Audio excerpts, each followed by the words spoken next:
விளம்பர திமுக அரசு அறிவித்த புதிய உறுதியளிக்கப்பட்ட ஓய்வூதிய திட்டத்தை பெரும்பான்மையான அரசு ஊழியர்கள் ஏற்கவில்லை என தமிழ்நாடு தலைமைச் செயலக ஊழியர்கள் சங்க உறுப்பினர் கார்த்திகேயன் தெரிவித்துள்ளார். அரசு ஊழியர்களுக்கு பழைய ஓய்வூதிய திட்டம் அமல்படுத்தப்படும் என தேர்தல் வாக்குறுதி அளித்து ஆட்சி அமைத்த விளம்பர திமுக அரசு கொடுத்த வாக்குறுதியை நிறைவேற்றாமல் அதற்கு மாறாக புதிய உறுதியளிக்கப்பட்ட ஓய்வூதிய திட்டத்தை அறிவித்தது. இது தொடர்பாக சென்னையில் செய்தியாளர்களை சந்தித்த தமிழ்நாடு தலைமை செயலக ஊழியர்கள் சங்கத்தினர் உறுப்பினர் கார்த்திகேயன் பழைய ஓய்வூதிய திட்டத்தையே திமுக அரசு செயல்படுத்த வேண்டும் என வலியுறுத்தினர். தமிழ்நாடு அரசு அந்த 10% என்பதை மறுக்கிறது.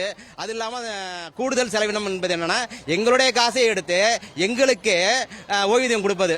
அதில் ஓய்வூதியம் கொடுக்க முடியாமல் கொஞ்சம் குறைஞ்சபட்சம் ஏதாவது வந்தால் மட்டும் நாங்கள் கூடுதலாக ஏற்றுக்கொள்வோம் என்பது முற்றிலுமாக இந்தியாவிலேயே எங்கேயுமே இல்லாத ஒரு புது வகையான பென்ஷன் திட்டம்.